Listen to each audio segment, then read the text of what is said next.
कुमार मारवाल, व्याख्याता, राजकीय उच्च माध्यमिक विद्यालय जमवारामगढ़।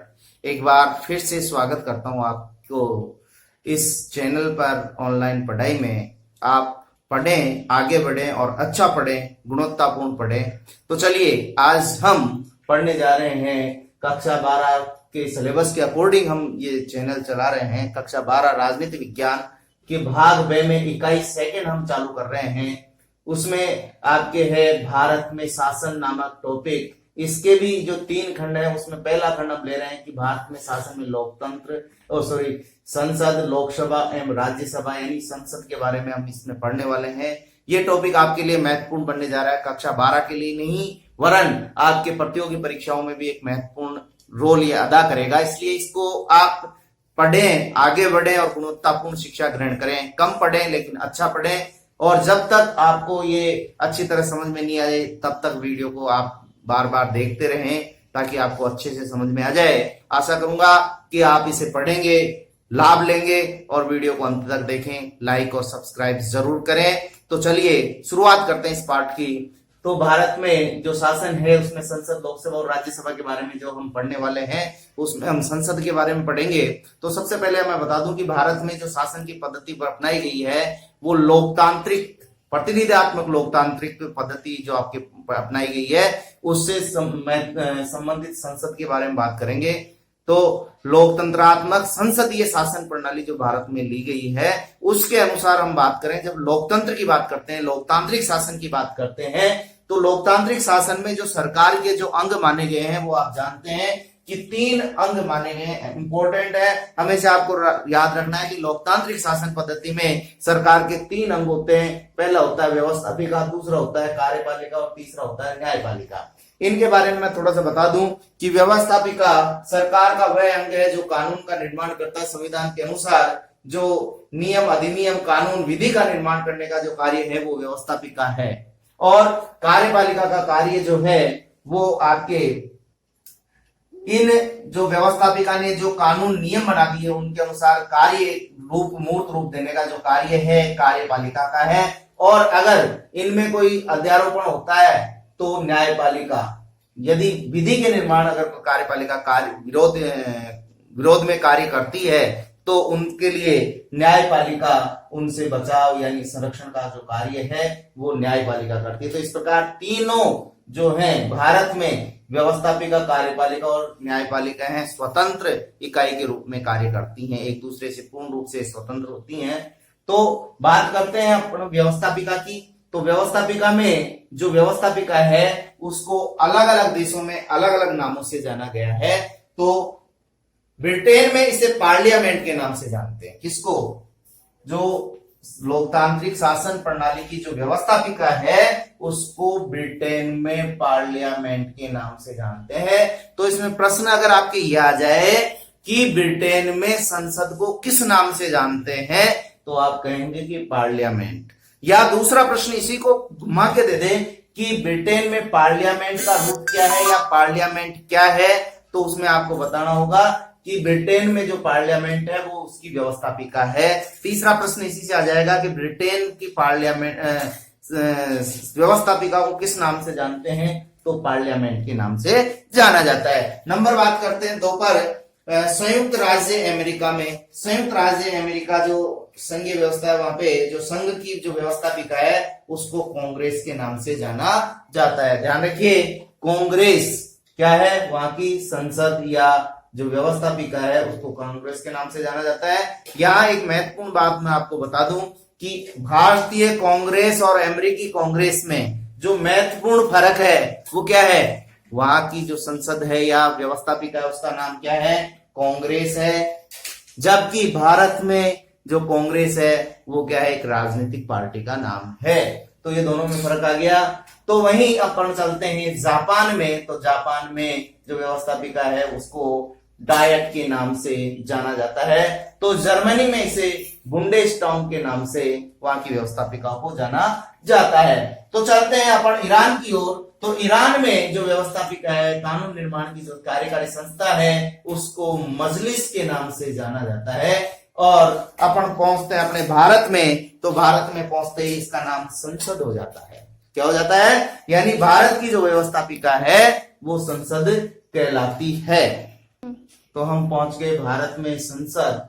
भारत में जो संसद है वो संविधान में अनुच्छेद 79 में इसका उल्लेख किया गया है और अनुच्छेद 79 में लिखा गया है, ये विवरण दिया गया है कि भारतीय संघ यानी संघीय व्यवस्था की बात कर रहे हैं हम, तो भारतीय संघ की एक संसद होगी। क्या होगी, संसद यानी व्यवस्थापिका जो संसद होगी, जो राष्ट्रपति और 2 सदन जिन्हें लोकसभा और राज्यसभा से मिलकर बनी होगी। यानी कहा जाए तो भारत की जो संसद है वो 3 से मिलकर बनी है, पहला राष्ट्रपति, दूसरा लोकसभा और तीसरा राज्यसभा। यानी संसद के 3 अंग हो गए।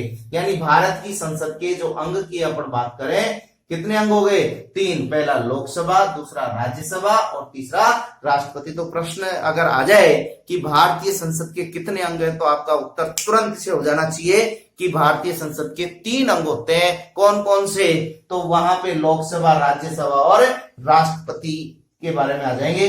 प्रश्न आ जाए कि संसद के कितने सदन हैं, तो सदन 2 हैं, ध्यान रखना, पहला लोकसभा और राज्यसभा, ये क्लियर कर लेना। अंग और सदन में अंतर, अंग 3 है संसद के, तो सदन 2 हैं। बात करते हैं राष्ट्रपति की, तो राष्ट्रपति यहां पर जो भारत है, भारतीय शासन में राष्ट्रपति की दोहरी भूमिका होती है। वो कार्यपालिका, जो संघ की कार्यपालिका होती है भारतीय संघ की, उसका प्रमुख संवैधानिक प्रमुख होता है। कौन, राष्ट्रपति, संवैधानिक प्रमुख, इसके बारे में आगे चर्चा करेंगे। लेकिन यहाँ पे कार्यपालिका का जो संवैधानिक प्रमुख होता है राष्ट्रपति होता है, सबसे बड़ा प्रशासनिक अधिकारी, और ये संसद का भी एक अंग होता है। क्यों, क्योंकि कोई भी जो अधिनियम जो है, जो रखा जाता है, कानून बनाया जाता है, वो तब तक कानून का निर्माण नहीं लेता जब तक कि राष्ट्रपति के हस्ताक्षर उस पर नहीं हो जाते हैं। तो राष्ट्रपति संसद का एक महत्वपूर्ण अंग है और तीनों अंगों में से 3 अंग अपने अपनी महत्वपूर्ण भूमिका निभाते हैं। तो भारत में जो है वो लोकतांत्रिक संसदीय शासन प्रणाली अपनाई गई है, जिसमें संसद और राष्ट्रपति जो मिलकर कार्य करेंगे। आधुनिक रूप में अपन लोकतांत्रिक संसदीय शासन प्रणाली माने भारतीय संविधान में जो ली गई है, कौन सी ली गई है, लोकतांत्रिक संसदीय शासन प्रणाली। लोकतांत्रिक क्यों है, क्योंकि यहाँ जो प्रमुख है राष्ट्रपति वो निर्वाचित होता है, और जो संसदीय, क्योंकि यहाँ संसदीय शासन व्यवस्था ली गई है। तो यहाँ पर ये जो देन है वो ब्रिटेन के संविधान से, यानी ब्रिटेन की देन है कि आपको प्रश्न पूछ लिया जाए, और कई बार कंपटीशन में आता है कि भारत में संसदीय शासन प्रणाली जो ली गई है वो कहाँ से ली गई है, वो ली गई है ब्रिटेन से। लोकतंत्रात्मक संसदीय शासन प्रणाली, पूरा जो नाम हो गया अध्यक्षात्मक नहीं होगा, संसदात्मक, यानी भारतीय शासन की जो प्रणाली का पूर्ण नाम है लोकतांत्रिक, क्योंकि यहाँ पर जो प्रतिनिधि कार्यपालिका और व्यवस्थापिका में जो जाते हैं वो प्रत्यक्ष या अप्रत्यक्ष रूप से लोगों के द्वारा चुनकर जाते हैं, यानी प्रतिनिधित्वक शासन प्रणाली है। कौन सी है, प्रतिनिधित्वक शासन प्रणाली। और प्राचीन भारत में भी जो प्रतिनिधि निकाय और लोकतांत्रिक जो स्वशासी शासी संस्थाएं भी अपन इतिहास में देखें तो भारत में ये पुरातन समय से ही, प्राचीन समय से ही लोकतांत्रिक शासन प्रणाली हमें देखने को मिलती है। जब हम वैदिक काल में आते हैं, इतिहास में वैदिक काल की बात करते हैं, तो ऋग्वेद में 2 शासन की प्रणाली में 2 संगठनों का नाम आता है, एक सभा और समिति नामक जो संस्थाएं हुआ करती, 2 संस्थाएं होती थी, एक सभा होती थी और दूसरी समिति होती थी। ये शासन के संचालन के लिए हुआ करती थी। जो राजा बनाते थे समिति, वो एक तरह से आम लोग जो शासन में भाग लेने वाले थे, वो आम लोगों की एक सभा समिति हुआ करती थी, संगठन संस्था हुआ करती थी, जो आधुनिक भारत में लोकसभा के संगत है, क्योंकि लोकसभा में जनता के द्वारा सीधे चुनकर जो सांसद जाते हैं वो आम लोगों के द्वारा प्रत्यक्ष रूप से चुने जाते हैं और उनके प्रतिनिधि होते हैं। जबकि राज्यसभा जो होती थी वो आधुनिक काल में राज्यसभा के संगत मान सकते हैं, क्योंकि यहाँ पर ये विशिष्ट लोगों की सभा हुआ करती थी। और हम जानते हैं कि राज्यसभा में विशिष्ट है जो राज्यों की विधानसभाओं से चुनकर के सदस्यों के द्वारा चुनकर विशिष्ट लोग जाते हैं, ये कभी भंग नहीं होती राज्यसभा। इसके बारे में आगे विस्तार से हम पढ़ने वाले हैं। तो इस प्रकार से ये अपन ने इसमें पढ़ा कि जो भारत में जो संसद है उसके 3 अंग हैं, और प्राचीन भारत में भी इसका रूप देखने को मिलता है, ऋग्वेद में हमने देखा। तो इस प्रकार से अब हम आगे इसका बैकग्राउंड पढ़ने वाले हैं। चलिए अब हम पढ़ते हैं पृष्ठभूमि। पृष्ठभूमि किसकी? भारतीय संसद की जो आधुनिक रूप आने में जो समय लगा संसदात्मक शासन प्रणाली का, वो कहां तक हुआ। देखिए हम जानते हैं कि जब अंग्रेज भारत में आए तो अंग्रेजों ने शोषण चालू कर दिया, लोगों में जागरूकता के फलस्वरूप एक उत्तरदायी शासन की मांग होने लगी। उसी के फलस्वरूप जो भारतीय संविधान निर्माण की प्रक्रिया या संसद निर्माण की प्रक्रिया जो प्रारंभ हुई वो अंग्रेजी शासन काल से हुई। और अंग्रेजों ने विभिन्न समय पर जो भारतीय लोग थे उनको शांत करने के लिए या उनको उत्तरदायी शासन उपलब्ध करवाने के लिए विभिन्न समय पर विभिन्न जो नियम अधिनियम लेकर आए, वहीं से संसद का विकास हो गया। तो यहाँ पर ये जो एक तरह से हम देखें कि संसदीय शासन व्यवस्था है, वो भारत में जो संसदीय शासन प्रणाली है वो अंग्रेजी शासन काल में ही जो 1833 का चार्टर अधिनियम से वहां से लेकर 1935 के अधिनियम तक जो विकसित रूप देखा जा सकता है। और उसके बाद में जब संविधान सभा का गठन हुआ, हमारे भारतीय संसद जो संविधान का निर्माण हो रहा था, तो उसमें भी जो पूर्ण रूप से संसदीय शासन प्रणाली को अपनाया गया। तो अंग्रेजी काल में हम बात करें तो 1833 से 1935 और स्वतंत्र भारत में जो संविधान सभा है वहां तक की बात करते हैं। तो जब अंग्रेजी शासन काल में केवल और केवल जो शोषण करते थे अंग्रेज, उनके खिलाफ जो भारतीय जनता आवाज उठाती थी, उस आवाज को दबाने के लिए कुछ नियम अधिनियम बनाए गए थे।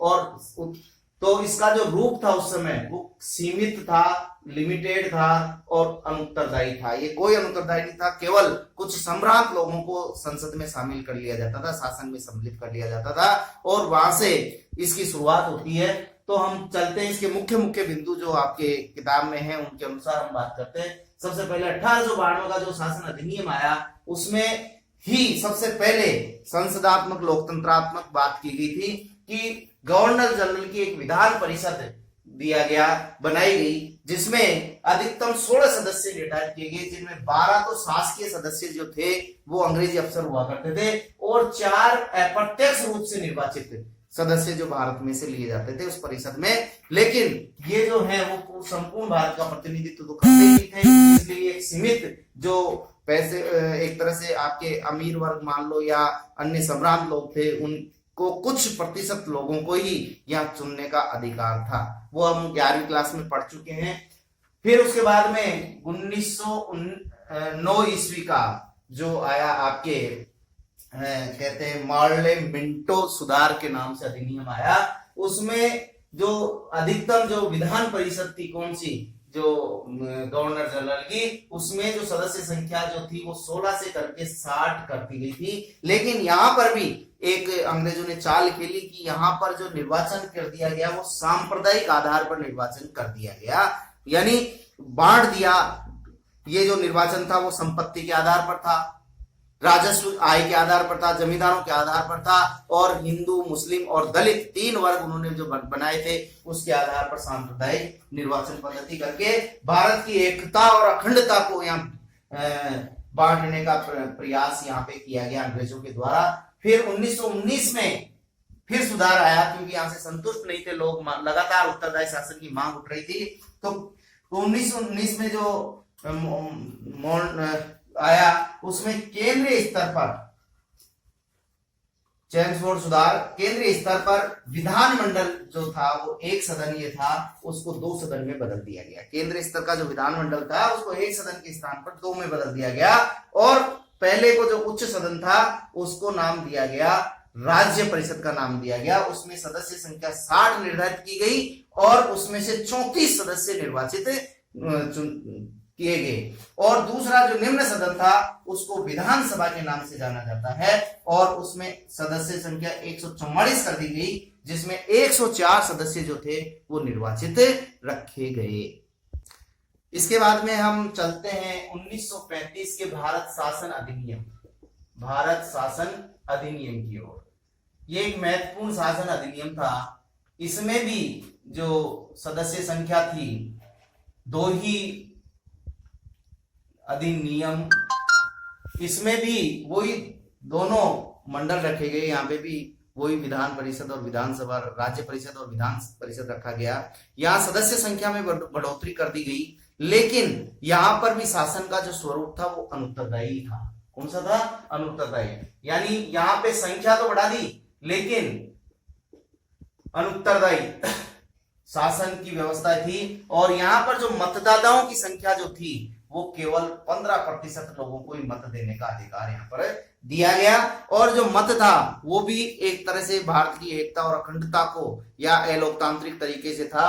और उसको जो बांटा गया था वो संपत्ति, मतदाताओं को जो मत देने का अधिकार था वो संपत्ति के आधार पर, व्यवसाय के आधार पर या जाति के आधार पर, हिंदू, मुस्लिम और आप जानते हैं दलित वर्ग जो है इनको अलग अलग सीटें निर्धारित की गई थी। तो यहां पर भी संपूर्ण मतदाताओं को कोई मत देने का अधिकार नहीं था।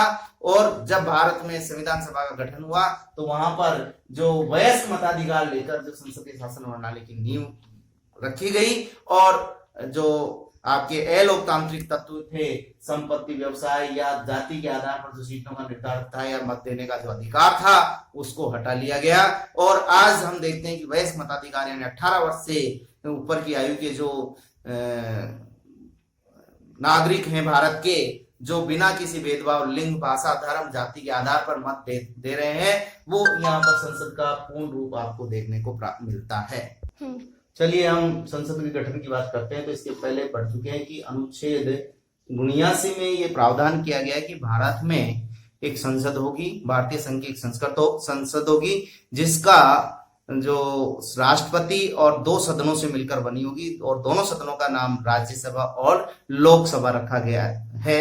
ये हमने पढ़ लिया है। और गठन के बारे में हमने पढ़ लिया कि अनुच्छेद 79 में बात करते हैं। अब जब संसद का गठन हो गया तो उसके सदस्यों की बात करें कि उसमें सदस्य कौन कौन से होंगे। तो संसद के जो सदस्य हैं लोकसभा के सदस्य और राज्यसभा के सदस्य होंगे। इन सदस्यों को आप सांसद भी कहते हैं। लोकसभा और राज्यसभा के सदस्यों को सांसद या एमपी कहकर भी संबोधित किया जाएगा। एमपी यानी मेंबर ऑफ पार्लियामेंट भी इनको दोनों को संयुक्त रूप से कहते हैं। और इनकी सदस्य संख्या क्या होगी, शपथ क्या होगी, सब अपन विस्तार से पढ़ेंगे। सबसे पहले इनकी योग्यता क्या होनी चाहिए। योग्यता के लिए मैं बता दूं कि आप चाहे प्रधानमंत्री की योग्यता, चाहे राज्यसभा सदस्य, चाहे लोकसभा सदस्य या मुख्यमंत्री या और अन्य किसी पदाधिकारी की बात करें तो एक योग्यता जो है वो मुख्य है, पहली भारत का नागरिक होना चाहिए। या हम लोकसभा और राज्यसभा के सदस्य के लिए बात करें तो पहली जो योग्यता है वो क्या है कि भारत का नागरिक होना चाहिए। यहां पर भारत का नागरिकता से मतलब है कि नागरिकता किसी भी प्रकार से हासिल की गई हो, चाहे उसका जन्म विश्व में किसी भी देश में हुआ हो, लेकिन वो भारत का नागरिक होना चाहिए। जो नागरिकता कानून है उसके अनुसार उसने शादी करके या प्रवास के दौरान उसने नागरिकता ग्रहण कर ली है तो भी वो भारत का नागरिक माना जाएगा। हालांकि ये बात अलग है कि विगत कई वर्षों से ये मांग उठती आ रही है कि यहाँ भारत के नागरिक के स्थान पर ये जो योग्यता है उसको यही रखा जाए कि उसी व्यक्ति को चुनाव लड़ने का अधिकार होना चाहिए या सांसद बनने का अधिकारी होना चाहिए जिसका जन्म भारत में हो। तो अभी तक इस मांग पे कोई कार्य नहीं हुआ है, लेकिन यानी जन्म के स्थान पर नहीं, यहाँ पर किसके आधार पर, भारत का नागरिक होना जरूरी है, जन्म भारत में लेना आवश्यक नहीं है। आयु की बात करें तो लोकसभा सदस्य के लिए न्यूनतम आयु 25 वर्ष है और राज्यसभा सदस्य के लिए 30 वर्ष है। तो मैं बात करूं राष्ट्रपति के लिए तो राष्ट्रपति के लिए वही भारत का नागरिक और यह आयु जो है वो 35 वर्ष वहां पे हो जाती है।